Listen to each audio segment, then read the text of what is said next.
Welcome back, superhero junkies. This is Fanwagon. My name's Alan. Today I'm going to be bringing you guys our fifth Hot Toy review on a figure I couldn't wait to get my hands on, and that is Paul Rudd's Ant-Man. Now, the movie itself, I thought it was really good. Really like Paul Rudd. Can't wait to see him in Civil War. I've heard a lot of great things about this figure. Like I said, I couldn't wait to get my hands on it. So without further ado, let's go ahead, dip right into the box. Alright everyone, here's the box for this figure. Really enjoying this. I like the colors and I like the little pictures. You know, as you can see that you do get full-size Ant-Man kind of shrinking down. It's kind of cool with the picture of him in the back. You have Ant-Man right here, MMS 308. Ant-Man 1/6 scale collectible figure with the Hot Toys logo on the movie masterpiece there. Like I said, I do like the patterns and whatnot. It's a little bit different than what we get from like the Avenger box. It's got a little bit more detail to it. On the back you do have Ant-Man here leading on to over here with one of the ants, as well as the various warnings. And on the slide back cover pamphlet you get Ant-Man MMS 308 Ant-Man 1/6 scale collectible figure with the cast and crew responsible for bringing this figure to life. So let's go ahead, get into the figure itself. Alright guys, here we are with the figure. I'm just going to give you a quick up and down on it. Now I love the costume. I love the Ant-Man costume. Really retro kind of feel. Kind of fit the movie with Hank Pym bringing in Scott Lang. Really like it that they use the old technology. And Hot Toys did a really good job with materials and details on this figure. So let's go ahead, jump into some articulation. Alright guys, so here I have Ant-Man's kind of arms up pretty much as far as they will go. But you do get a pretty good elbow bend. You can get it pretty much all the way up to there, which is really nice. Especially if you're going to use the hand that has him pressing the button. As for his legs, you want to go about there. Don't want to go too far because you will rip the costume. Not a lot of articulation kicking forward into his legs. You do have a thigh swivel, but you do get a pretty good bend in the leg. You can hear that kind of rubber kind of pulling back. You know, the costume is really restricting, and that is the thing that does hinder articulation. You do have, you know, regular ankle movement, not a lot of ankle pivot, but there are these two wires on the back of the head here that I'm going to pull out so I can show you guys the articulation of the head. It's actually pretty good. You know, you can look down as far as that, and as for looking up, see, can't go very far with that without popping out the head, so you got about there. So that's pretty much it for articulation. I'm going to go ahead and grab off his accessories and break those out for you guys. Alright guys, what we have here are various accessories that come with Ant-Man. As you can see, you do get a miniature Ant-Man, as well as the Pym particles, both for the red for shrinking and the blue for growing. You get two of the discs, one blue and one green, red, sorry. You also get two sticky bombs that I never really saw in the movie. Then you get your various hands, which we will get into right now. Alright guys, so I'm going to go ahead and dive into some of his hands. Do have his shrinking hand, where he would press the button. Really good detail on these. I wish that they would have made the button on the front here pressable, like on, you know, they've done that with some of their figures in the past. So you have that hand, you have a hand for holding the shrinking disc or the sticky bombs. You have a pair of right and left fisted hands, and like I said guys, the details on these are really good.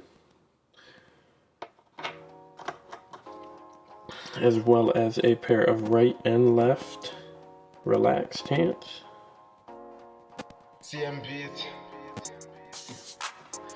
And you also have these kind of like crawling or angry kind of hands. I'm not really sure what the pose is for these, but you know, they look good. Not sure if I'll use them.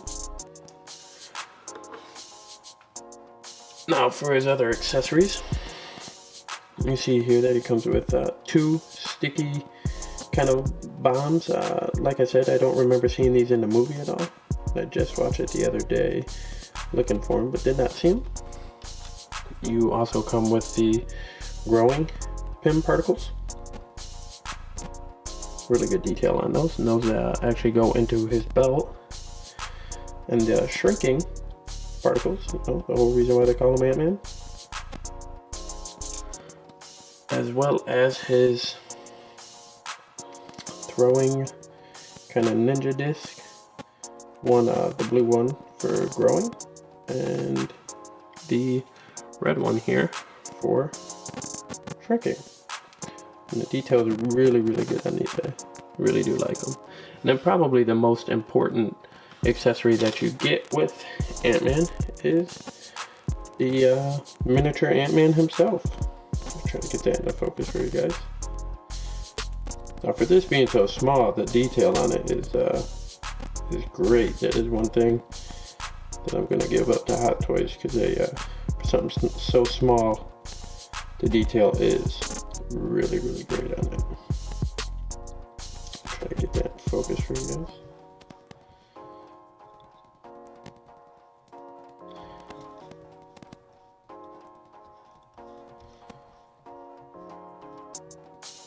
That's a little better, and he does come with a little stand that you just place his feet on. Boom. That way you can kind of display them with other figures, with your other Avengers and whatnot. Alright, let's go ahead and bust into the stand real quick. Alright guys, so here we have the stand. I really like the design of this. I like how they kind of shadowed out right here, put the red in for his feet. I love the Ant-Man logo, as well as chrome plating on front that says Ant-Man, Scott Lang, which I really like that they included that. I'm going to try to zoom in on that really quick. There it is. And moving up, you just have your basic crotch holding stand. No dynamic with this, which I'm alright with. But really do like the design of all the Marvel Avengers and Ant-Man stand. I think they look good in the DTOF. That way you can kind of fit 3 to 4 figures, maybe even more, per stand. So let's go ahead and jump into the head sculpt. Alright everyone, so here we are with the head sculpt. Now this is plastic, but it does kind of have that metal look.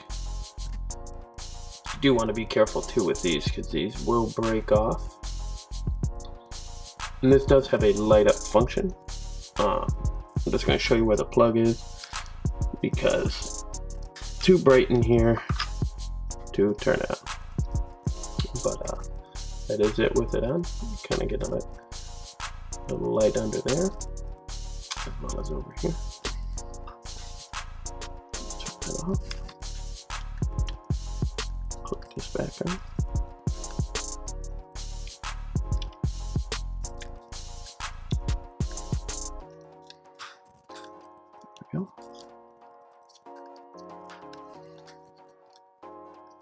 Alright, now this front faceplate is magnetic. As you can see, there's 2 magnets there, as well as 2 magnets hidden up in here.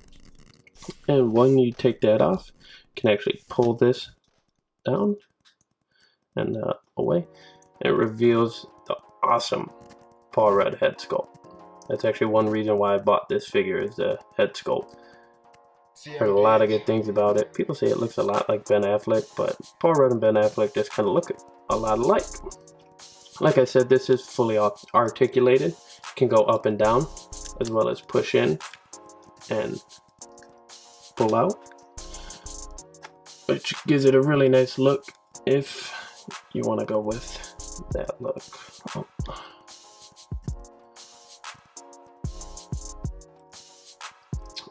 So yeah, there is a head sculpt. Let's go ahead and jump into some poses for you guys.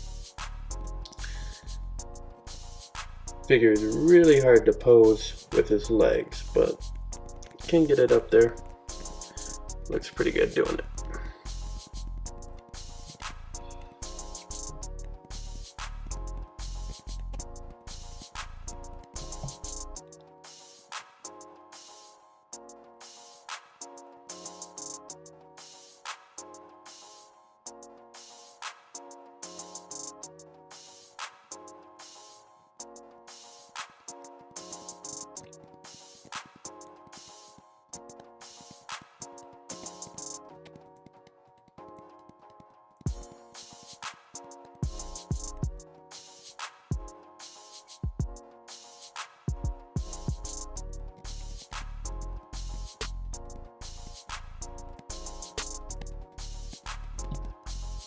Alright guys, here's our final pose. Something that you guys can use some of his accessories for. And now that I've got to kind of play around with the figure and pose him up, I'm going to go ahead and give his articulation about a 3 out of 5. It's not very good, really restricting. But the head sculpt is what kind of sells this figure for me. So, alright, there we go. Alright guys, that's going to bring this episode to an end. Thank you guys for joining me. Make sure you guys like, comment, and subscribe down below. Be sure to go ahead and check out all of our previous videos as well as our future videos coming. We're going to have our Civil War review up as soon as possible. Thank you guys for joining us. Stick around to the next video. Thanks guys.